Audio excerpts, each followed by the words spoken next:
আমার যেহেতু ডায়াবেটিক্স ধরা পড়েছে প্রেগনেন্সি অবস্থায়, তাই খুব বেশি ভাত খাওয়ার নিয়ম নেই। বিশেষ করে হোয়াইট রাইস তো খেতেই পারি না।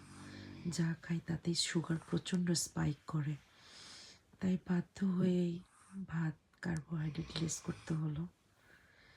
তাই আজকে একটু চিকেন গ্রিল করলাম, সাথে ফিশও ছিল।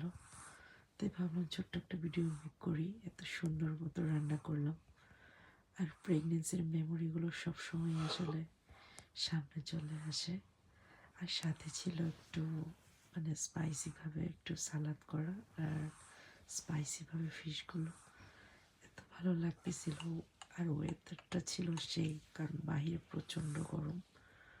পর্তুগালের ওয়েদার বলে কথা। এমনিতেই সব কিছু আসলে স্পাইসি খেতেই ভালো লাগে, যেহেতু একটা গরমের দেশ।